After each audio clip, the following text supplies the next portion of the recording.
If you're wondering what actually works to get a job in today's market, then this video is for you. My name is Sara Camilo. I'm a certified career coach and resume writer with 15 years of recruiting experience. So as we all know, the job market is more competitive and just different than it's ever been. So blindly applying to like 50 jobs a day is just not going to cut it. And when I talk to other job seekers, my clients, and outside of that, what used to work, other traditional methods, what works for you in the past is just not working for you either. So today I'm sharing 5 job searching strategies that are actually working this year in 2025. Now, some of these strategies you've probably already heard about, but similar to how fashion trends change by the season, I'm adding a little twist to kind of enhance these strategies to make sure you're doing them right for what works today. Pay attention to number 4 because that one's more important than you even realize. So let's get into it. So you probably have all heard the phrase work smarter, not harder. Well, strategy number 1 is network smarter, not harder. Networking is still one of the most powerful ways to get a job today, yet maybe how you're doing it can still be improved. Here are 3 examples. Number 1 is networking events. So attending these events is great, but are you doing it right and are you maximizing your time there? Some people say, well, I talked to one person, I got their phone number, I talked to 3 people, connected with them on LinkedIn. No, aim for about 10 people. Aim for as many people as you can at these events. And also, be the last person to leave. Turn off the lights, lock the door. See what I'm saying? Everything, like some of those critical conversations happen at the end of the night. And some of those key connections happen after the main event. So stay to the end and see what happens. The second one is networking emails or cold outreach or making new connections with people. So it's a tough approach. A lot of people are very uncomfortable with doing this, but I'm going to talk about it because it's extremely valuable when it's done right. So messaging recruiters, messaging hiring managers, or people at your target companies can really work with the right messaging. Another approach is going a level above all them. So if you know who the hiring manager or who the recruiter is for this job, maybe go above them, maybe go to the director level in that position. They tend to get fewer emails and fewer in-mails on LinkedIn, so it's definitely a good strategy to try and see if you get more connections. Also, again, these people get fewer messages, but they often have a hiring influence. So make those connections, reach out to whoever you can at those companies and see how you can get your foot in the door. And I've said this in other videos, networking is not a time to be shy. You need to put yourself out there, even if you feel a little uncomfortable doing it, because just one connection is all you need to get your foot in the door. The third approach is webinars or masterminds. So joining these are a great way to make a new connection and meet new people in the industry you're targeting. But at the end, don't just log off. Make sure that during the webinar or during the event, you're chatting with people online, you're making connections on the side and tracking down people's names, because these are the connections that you can follow up with after the event. And don't forget to ask thoughtful questions throughout. Connect with the speakers, definitely connect with the speakers or whoever is leading these webinars or masterminds. And often, if it's something that is coordinated through LinkedIn, you're able to see the other attendees for the event, so go ahead and reach out to them. It's an easy way to open the door and just be like, hey, what did you think of that webinar? Hey, what are your thoughts on this? Oh, this part really resonated with me. Like, just initiate the conversation. If you don't hear anything back, make a note of it, follow up in a week, and see if they just missed it. You never know what kind of connections or new conversations are going to start from there. Strategy number 2 is don't apply for jobs until you have a contact at that company. In short, totally change your approach. Stop submitting any applications without first making a connection at the company. So this could be a former colleague, a former alum from the same university you went to, a friend of a friend, somebody you met through these webinars or masterminds, or somebody you just connected with on LinkedIn in general. Now, I know I talk about LinkedIn a lot. It's still a very valuable platform, but I also know it can be extremely overwhelming. So here's a strategy you can take to kind of take some of the overwhelm out of it and feel like you actually have some direction.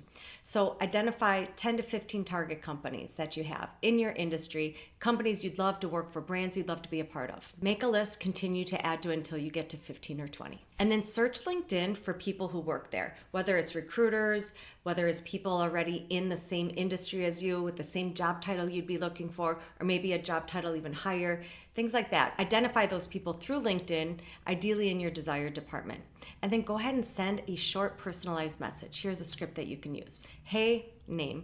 I saw that your company is hiring for X role, include the role in there, and I'd love to learn more about your experience there. Do you mind if we connect? You can put that simple note when you send them a connection request. There's a little button that says add a note. Send something like that in there. You have a higher chance of them reading that message versus an actual in-mail. And then again, with these target companies, reach out to other people you do know close to you, friends, families, other people you feel comfortable just sending a text to, and give them this list of your target companies and just ask them if they know anybody at these companies and see where that leads you. In short, when you build these relationships and connections first, your resume is far more likely to be seen by the right person.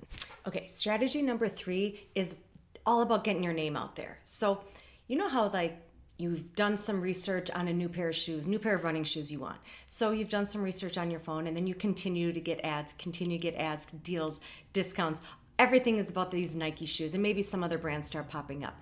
Well, the more you see it, the more you think about it, the more you just are gonna buy it, right? So similar to job searching, you want your name out there. You want the right people to see your name over and over and over. Strategy number 3 is about engaging on LinkedIn daily. So if you're not posting or commenting on LinkedIn on a regular basis, you are missing out. LinkedIn's algorithm strongly favors engagement.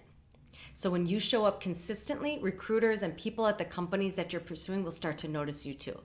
It takes a little bit of time. It's not going to happen in a week or two. It takes a little bit longer than that to really gain that momentum, but it's absolutely worth it. So here's another simple formula. Similar to how we talked about your target companies, your list of 10 to 20 target companies. Know who those are. Make sure you're following them already on LinkedIn. And then comment on those company posts a day. Meaning if the company posts something or a recruiter or somebody at that company posts something, make sure you're liking that, you're engaging in it, more than just a great post or a good idea. Like you're really engaging in it, putting in some thought into the comments that you're leaving. Because again, the more they see your name, the better. So suddenly you're gonna find that somebody's looking at your profile from that company. So the more you do this, the better. You want your name to be like that Nike shoe ad that you continue to get.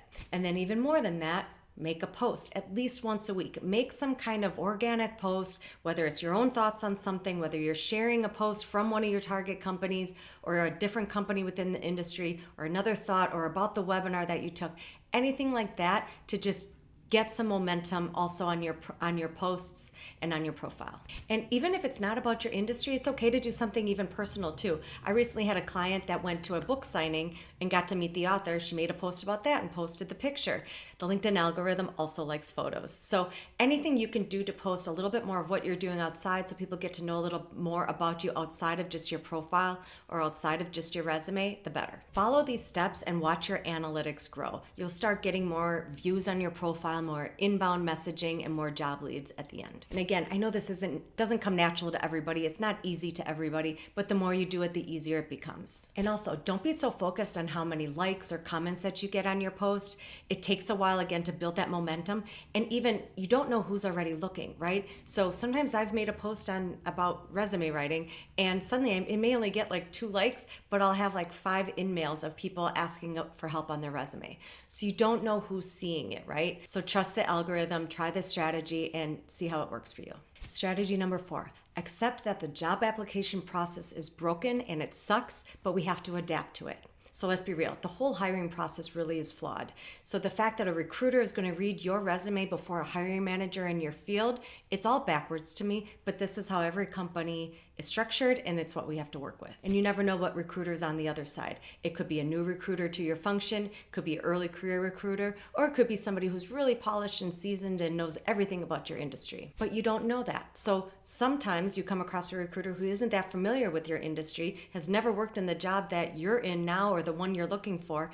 If they don't understand your resume, they will decline you. And that part is sad but true, because I used to manage recruiters, I used to train them, and I used to see how they would decline people who were a fit for the role, but they just simply didn't understand what the resume was describing to them. So rather than try to figure it out and ask the questions, they would decline them so they wouldn't look like they didn't know what they were doing to the hiring manager. So how do we adapt to this? If you work in finance, most recruiters have never worked in finance, but they know that in finance, your job is to help the company save money. So you need to make sure your resume describes that.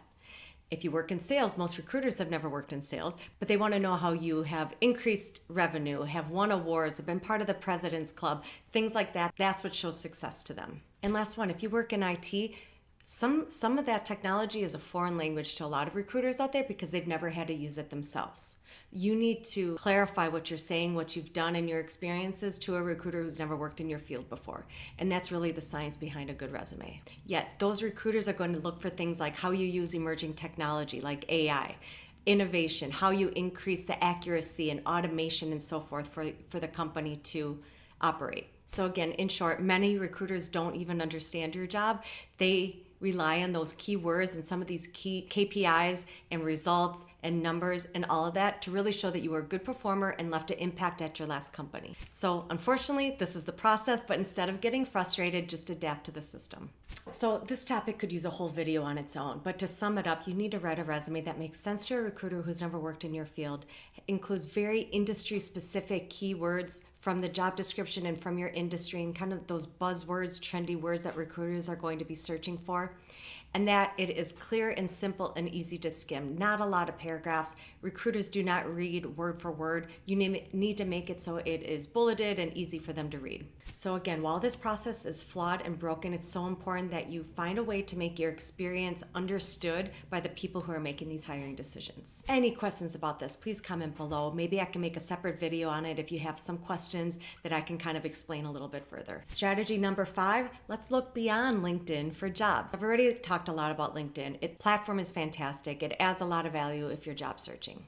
Yet it should not be the only job search platform that you use. First of all, not every company posts all of their open jobs on there. I know a lot of people think that that is their main source that they go to for every job, but if you've ever done a search on one company, their career board, and then look at LinkedIn, not all of the jobs are on LinkedIn. And in fact, some companies will take a quarter off from posting any of their jobs on there. Or maybe they'll just post 20% of their jobs on LinkedIn and then use other platforms to try to get new candidates. Or they just try to save money and use their own career site instead. Now, some of those other platforms they may use are platforms like builtin.com, Glassdoor, or maybe industry specific like Dice for IT jobs or Sherm for HR jobs. There are so many industry specific job boards out there too. So be sure you're doing your research on the industry that you're in. Some other tools you can use are, again, the company career pages, and then Google for jobs. It's been a favorite of mine for a long time because it does what Google does, which is goes out to all these job boards and puts all the open jobs into one place for you. Makes it very efficient for job searching. Again, if you need any advice on how to use that, please comment below.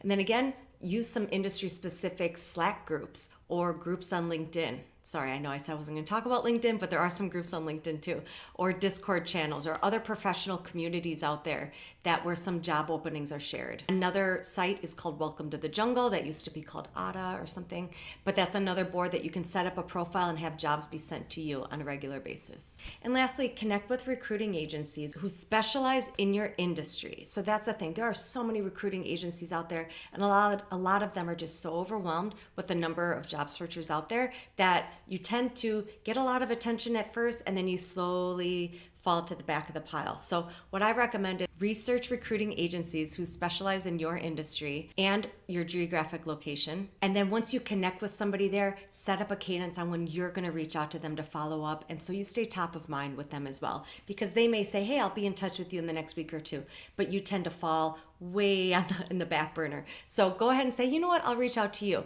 maybe once a week or every other week, every 10 days, whatever that is. You set the cadence on when you're going to follow up so that you keep the momentum going, you keep conversation going. So again, with this strategy, you want to diversify your job search. Don't get stuck on just LinkedIn or just Indeed. You need to mix it up. So those are the 5 job search strategies that are working today for job seekers.